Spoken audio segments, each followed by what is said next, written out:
All right, music fans, welcome back. Harmless Dave here, talking about real music in real time for a couple of real people out there just like you and just like me.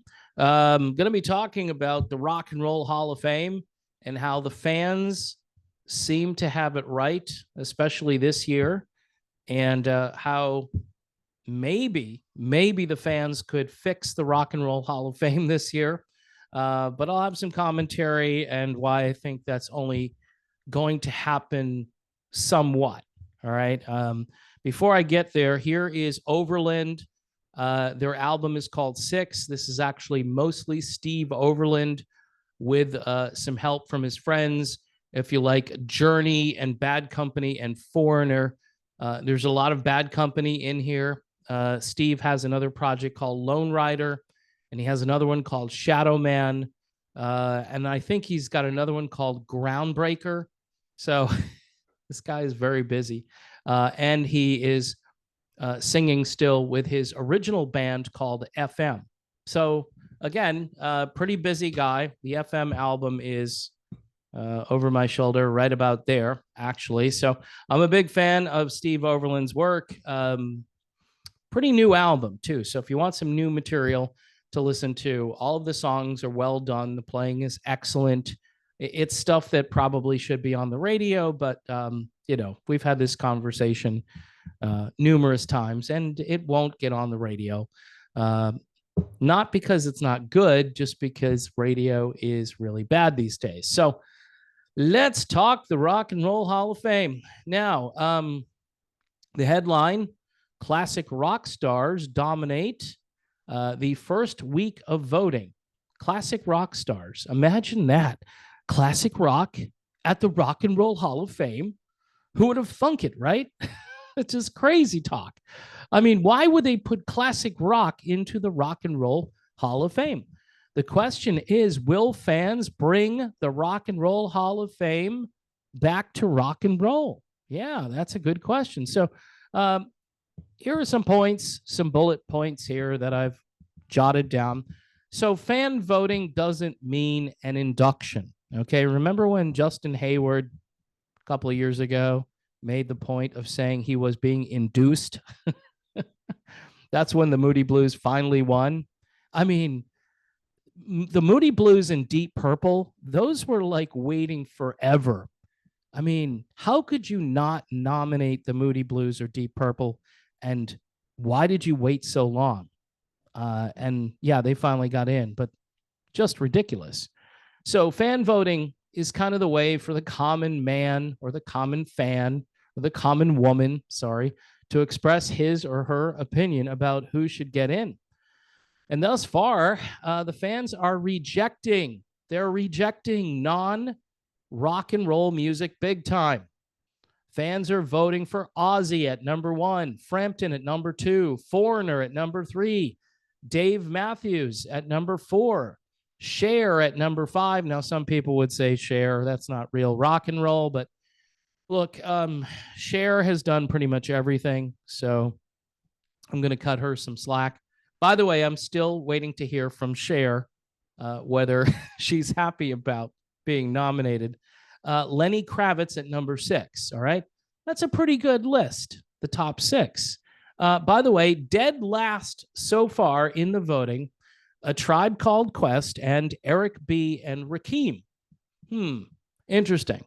So far, the fans are calling this correctly, but fan selections do not guarantee an induction. But making the Hall of Fame aware of what rock and roll is and what rock and roll isn't is very helpful in maybe changing the climate over at the Rock and Roll Hall of Fame. We know that Jan Wenner is no longer in charge of anything over there. So that might be helping the situation. But the fact that they always have to come through with these nominations that, in my humble opinion, don't make any sense. In fact, on the list of the more R&B oriented stuff that could get into the Hall of Fame, Kool and the Gang would be at the top of my list. They dabbled in funk and rock early on in their career. They broke a lot of ground, and then they went on to have a lot of decent chart success and some, smoother sounding music in addition to the party anthems that they came up with. Definitely on my list of cool bands of all time. So I have no issue with Kool and the Gang. I'm not too keen on Mary J. Blige, although I believe she's super talented. The other two who are in last place, I'm thinking those two artists, you know what? I don't think so. And I'm going to plead a little bit of ignorance here. I'm going to say, I don't know. I don't know that much about A Tribe Called Quest or Eric B. and Rakim. I did do some sampling, not the kind that rap artists do. I just went and listened for a bit, and I don't understand. I don't understand why they're being nominated. And by the way, I'm gentle in my rebuke here of what the Rock and Roll Hall of Fame continues to do compared to other YouTubers that I've seen. Someone sent me a video of some guy just going crazy, saying this is the worst year, and I would say last year was much worse than this year as far as who they nominated. And then, the people that got in, it made sense that the people who, again, make these decisions tend to make sure they put in certain people. And I think they're going to do it again. I don't think they're going to quit this cold turkey. And again, it's up to the fans to send a message. Now, if you haven't voted yet, you can go over to the Rock and Roll Hall of Fame website and put in your 2 cents and vote for the correct people. Okay. I don't tell people who to vote for. I would say this, vote for, the rock and roll, vote early and vote often, just like a political thing. Don't let other people decide who should go into the Hall of Fame. And again, this isn't a guarantee that the people who you want to go in there are actually going to be in the Rock and Roll Hall of Fame.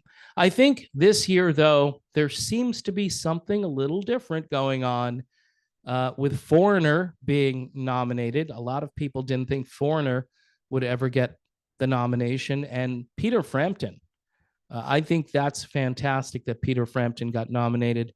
I think Ozzy is going right in there. And one of the reasons I think Ozzy is going in is because Ozzy probably doesn't have a lot of time left to enjoy stuff.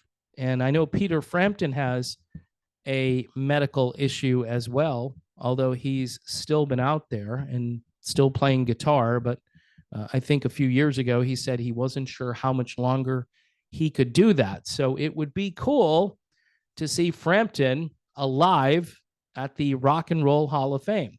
And Foreigner, well, that sets up a reunion between Mick Jones and Lou Gramm.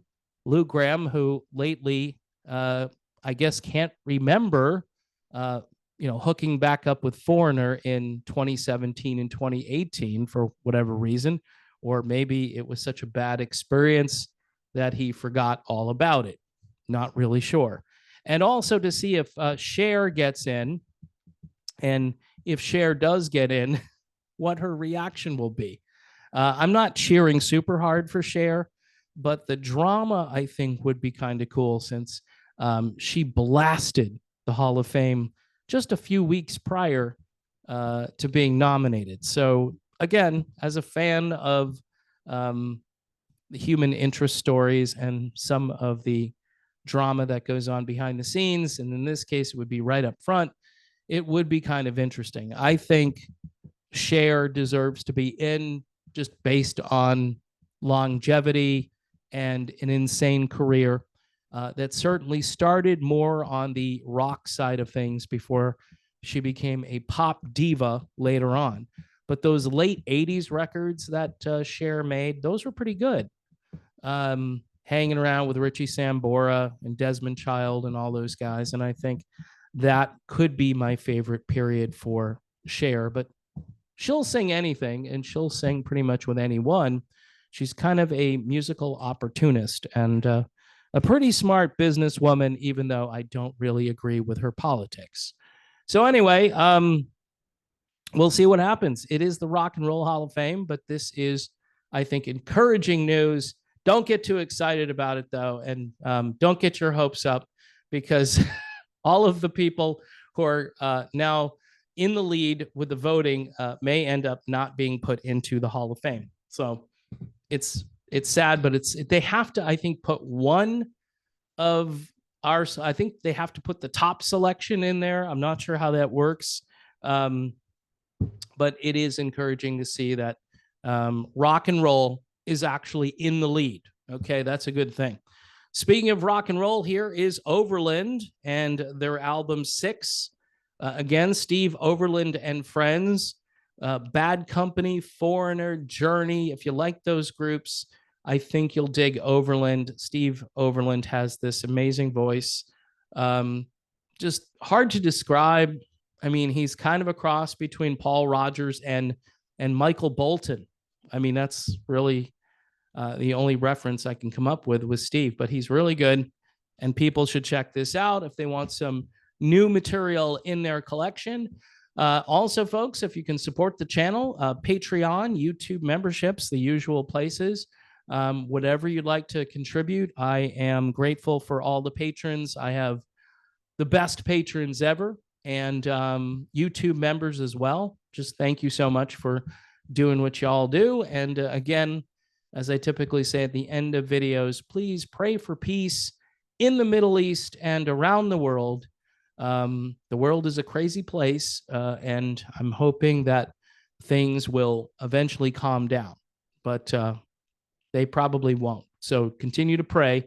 God bless everyone, and I will talk to you soon.